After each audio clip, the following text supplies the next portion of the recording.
Ecos de Hipona, un podcast de Agustinos Recoletos con Fray Enrique Guiarte. Me da mucho gusto saludarles. Soy Fray Enrique Guiarte de los Agustinos Recoletos. Vamos a hablar en este primer episodio de nuestra serie Ecos de Hipona sobre San Agustín y el jubileo. Tenemos que partir de una idea sumamente importante. San Agustín nunca vivió un jubileo. Posiblemente alguno se pueda sorprender y decir cómo es posible que San Agustín nunca haya vivido un jubileo. En el siglo IV y en el siglo V no se utilizaba, no era costumbre hacer jubileos. Los papas con los que vive San Agustín serán papas que tengan otras preocupaciones teológicas y eclesiales.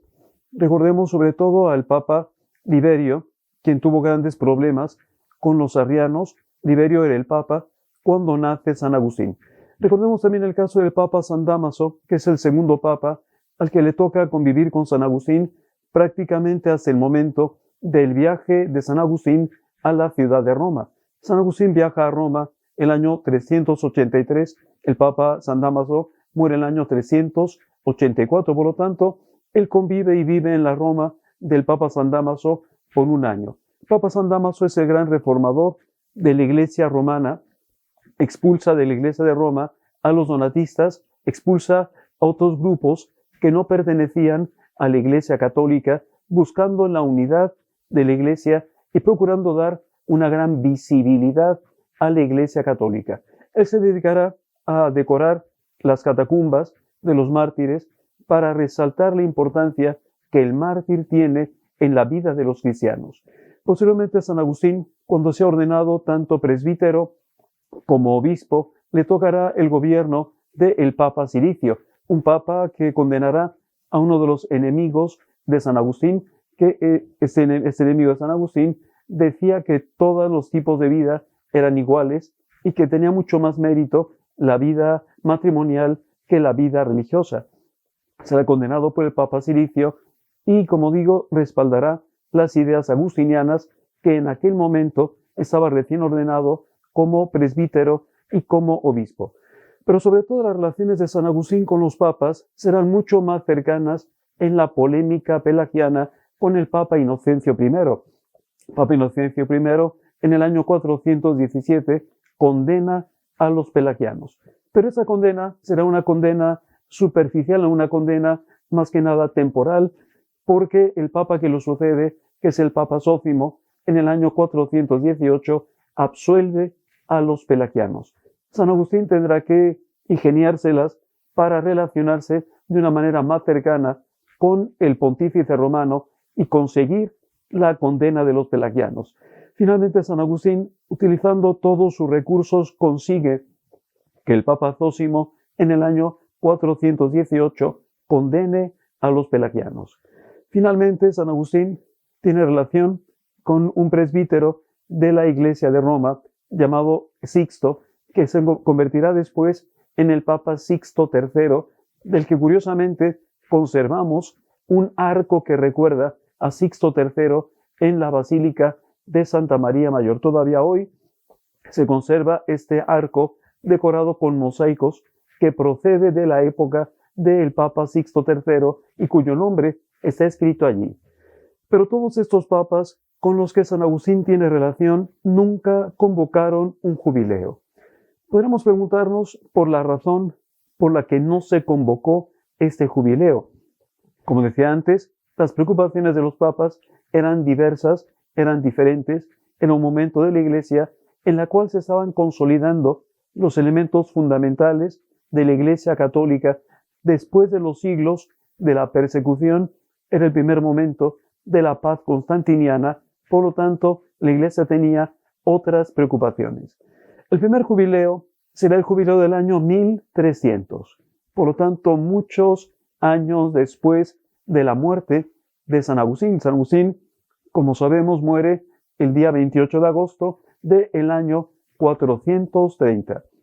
Muy lejano, por lo tanto, de ese primer jubileo convocado por el Papa Bonifacio VIII en el año 1300. Tenemos que destacar una cosa sumamente curiosa e importante. Bonifacio VIII será el Papa que nombre doctor de la Iglesia a San Agustín. Sabemos que la doctrina agustiniana durante toda la Edad Media, durante la Edad tardoantigua, fue sumamente importante, y este Papa, Bonifacio VIII, declara a San Agustín doctor de la Iglesia. Un jubileo, este primero de la Iglesia, que convocó a miles de personas en Roma, y llama mucho la atención como la imagen de uno de los puentes que atravesaba el Tíber para ir hacia la Basílica de San Pedro en la ciudad de Roma inspira al poeta Dante Alighieri para escribir la Divina Comedia, y sobre todo la parte del infierno, al contemplar aquellas multitudes venidas de todas las partes del mundo para conseguir el jubileo, una multitud abigarrada de personas hablando en todas las lenguas, de todas las condiciones, de todas las razas, buscando la salvación. Es una idea, por lo tanto, que mueve a Dante para escribir su obra y nos puede colocar en el entorno de ese primer jubileo. ¿Qué es un jubileo? Un jubileo es un momento en el cual la Iglesia invita a los fieles a la conversión para ganar la indulgencia plenaria. ¿Qué es una indulgencia plenaria? Para comprender qué es una indulgencia plenaria, necesitamos tomar en cuenta que el pecado tiene dos consecuencias, como ya lo había señalado San Agustín. Hay, por lo tanto, un reato de culpa y un reato de pena. Cuando se comete un pecado, hay una culpa, somos culpables de lo que hemos hecho, y por haber hecho eso, merecemos un castigo. Con el sacramento de la reconciliación se nos perdona el reato de culpa, ya no somos culpables de aquello que hemos hecho, porque Cristo ha borrado con su sangre nuestros pecados. San Agustín utiliza la hermosa imagen del hielo, él derrite como el hielo nuestras culpas, pero queda todavía esa pena, ese castigo que merecemos. Sabemos que ese castigo nosotros lo vamos purgando en esta vida, y en ocasiones posiblemente el castigo que merecemos por ese pecado que hemos cometido queda pendiente para la otra vida. Y como recuerda San Agustín, existe ese estado de purificación que es el purgatorio. Aquí entra precisamente la indulgencia plenaria, cumpliendo lo que pide la Iglesia. Para alcanzar esa indulgencia conseguimos ese perdón de esa pena, la pena que merecíamos por nuestros pecados. Ciertamente sea siempre una pena temporal. Cuando hay pecados graves y se muere en ese pecado grave, la indulgencia, por desgracia, no sirve para nada. Se nos invitaría, por lo tanto, a nosotros a aprovechar este año jubilar para ganar esta indulgencia plenaria, el poder pasar de esta tierra, si hemos muerto, en la gracia de Dios, a la contemplación del rostro de Dios, sin tener que pasar por ese estado de purificación del que hablaba San Agustín dentro de la ciudad de Dios. Ciertamente todo jubileo, y para poder lucrar, para poder obtener la indulgencia, hay una serie de condiciones. Se nos pide en primer lugar que cumplamos la condición para conseguir la indulgencia. En segundo lugar, se nos pide que nos confesemos en la proximidad del momento en el cual hemos conseguido la indulgencia, que comulguemos también en ese tiempo de proximidad a haber realizado la obra que nos acerca para ganar la indulgencia, y finalmente que oremos por el romano pontífice, es decir, que hagamos una oración, rezar alguna cosa, rezar el credo por el Papa.